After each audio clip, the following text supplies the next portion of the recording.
Hello, welcome back to another breaking news update. My name is Jimmy Boyd, and you were watching Boyd News. I want to thank you so much for tuning in today. I've got some breaking news coming out from the UK to share with you in regards to the war in Ukraine.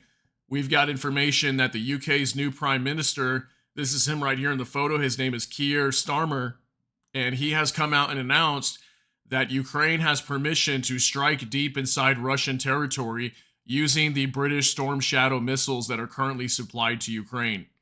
Now, this is absolutely huge news. Now, this is not the first time that we have heard this, okay? We have heard this before. I have done a whole video on this just back in May. I've got this report right here that's on the BBC. This was from David Cameron, the foreign minister of the UK, okay? And he came out and said that Kiev can use British weapons inside of Russia. So this was announced back in the beginning of May.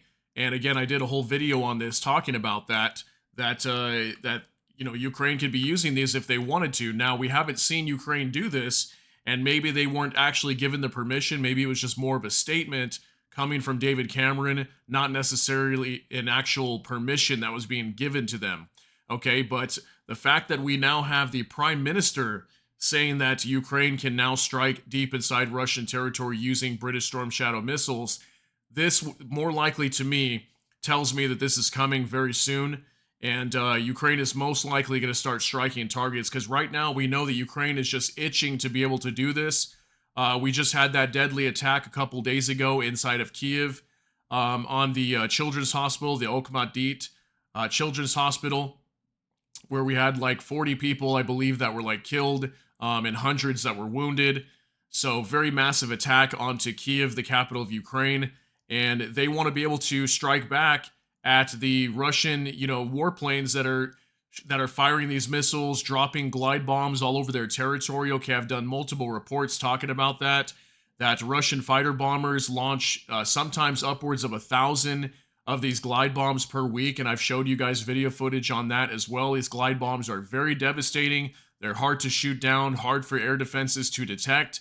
So they need to push these warplanes further back into Russia, and how they can do that is if they have the ability or the permission, to use US supplied weapons, British supplied weapons, whatever country is giving them long range missiles. So, as far as I know France, Britain, and also the US is giving them long range equipment. They could be using these to strike targets, go after these airfields that are not too far away from the border of Ukraine and Russia, And this could force Russia to start moving their fighter bombers and their warplanes much further away from the battle zone, and it can make it more difficult for Russia to use these guided aerial bombs, these glide bombs that they're dropping all over Ukraine, and it will force them to use more missiles versus the glide bombs, okay? So it could kind of, in a way, eliminate that issue, potentially. So I want to talk some more about this today. I've got this article pulled up here for you. Let's go ahead and dive a little bit deeper into this situation. This is on Newsweek. NATO ally greenlights Storm Shadow strikes inside of Russia, says report. So this just came out today. The UK's new prime minister said that Ukraine can use British Storm Shadow missiles to strike military targets inside Russia, according to a report from Bloomberg. Keir Starmer, whose Labour Party won the country's general election on July 4th, confirmed late Tuesday that he will continue using the UK's previous policy on the use of country's long-range weapons in the Russia-Ukraine war. Newsweek has reached out to the Cabinet Office and Britain's Ministry of Defense via email for comment. And it says here as well, Ukraine has said it needs to strike military targets inside Russia to defend itself and repel Russian attacks. This is likely to be one of the main issues that will be discussed at the NATO summit in Washington this week. And I know they are definitely talking about this right now. From what I see, mainly coming out from the NATO summit, I reported that this morning. It's mostly talks about them getting F-16s right now, and also getting lots and lots of air defense units. That's mainly what we are hearing right now. We're not hearing anything yet in terms of the NATO summit that Ukraine can strike deep inside Russian territory. This is the most we've heard so far, is the UK coming out and allowing this. So Starmer made the comments en route to Washington, D.C. for the NATO summit. He said it was up to Ukraine how it used the missiles. Okay, so they can use it however they choose to be fit. The missiles must obviously be used in accordance with international humanitarian law, as you would expect, Starmer added. According to Bloomberg, stating his position, the Storm Shadows were to be used for defensive purposes. Okay, so if it's for defensive purposes, wouldn't that be technically defensive purpose if they were to go after these airfields where Russia is using their fighter bombers, their warplanes to launch attacks inside of Ukrainian territory? It makes sense that they would be able to do this. So Storm Shadows are precision guided cruise missiles with a firing range in excess of 250 kilometers or 155 miles. They are one of Ukraine's most significant enablers in terms of striking deep behind weapon lines, according to Keir Giles, if it's Giles or Giles, a senior consulting fellow at international affairs think tank Chatham House. Also says that's one of the reasons why other frontline states on Russia's western periphery have invested in the similar missile made by the United States, Giles said. Some European countries, such as the UK, have expressed support for Ukraine's position, but the US government has so far resisted lifting all restrictions on the use of its weapons by Kiev. So we talked about this as well. Many reporters were trying to ask the Biden administration if they were going to lift restrictions after this major attack on the Okhmadit Children's Hospital just the other day in Kiev. And as far as I know, the Biden administration says they're not going to allow that this time. The Biden administration said it has not enabled Ukrainian strikes deep within Russia, considering that a red line in order to prevent escalation with Moscow.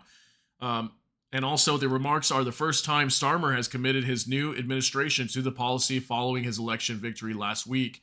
So obviously, yeah, the Biden administration is very worried that if they allow Ukraine to start doing this and using these ATACMS missiles to start going after airfields, going after whatever they choose to go after, I could imagine they even try to use these on oil depots or whatever it might be.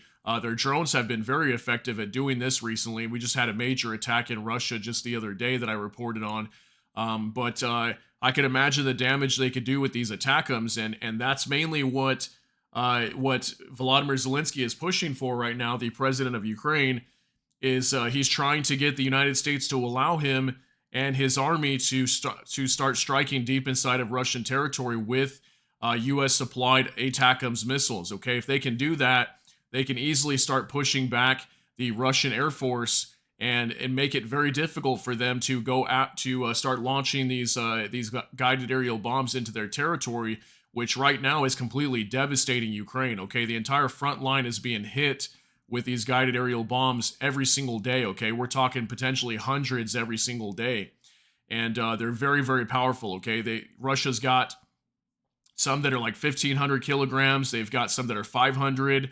And then they even have some that are 3,000 kilograms as well. Okay, so these are very powerful bombs that, again, are very hard to shoot down. It's hard for air defense to detect them because they emit no heat signature. Okay, they're just literally gliding bombs that fly through the air tens of kilometers before they strike their targets, and they're very, very powerful. Okay, so Ukraine has to find a way to combat against this, and the only way that they can think of to really stop this from happening inside of their territory is to go after these airfields, okay? Go after the warplanes that are striking their territory, that are launching these guided aerial bombs, okay? So this is a very major development, extreme escalation, and I literally just talked about this in my last video today, talking about Viktor Orban, the Hungarian Prime Minister, coming out in a statement recently after he met with Vladimir Putin and Volodymyr Zelensky both in the same week, that he stated that this war was going to become more brutal in the next 3 months than it ever has been throughout the duration of this war, okay? And I think we can start to see that building up here based on all the information I'm giving you guys, okay? Russia is just calling out every single day that they want to eliminate Ukraine. They're ready to destroy them and make their government surrender, okay? We had those major attacks in Kiev just the other day. We've got Ukraine pushing for more support to try to strike inside of Russian territory. Okay, this war is about to get much scarier and much crazier than anything we've ever seen before, and I hope you're all ready for it. It's going to get very dangerous, and I really hope that we don't get to a point where NATO and Russia both get involved here and start clashing. This could very well happen Very, very possible. So just stay on your tippy toes. But I'm going to bring you guys as much information as I possibly can, so that way you can stay informed on this topic.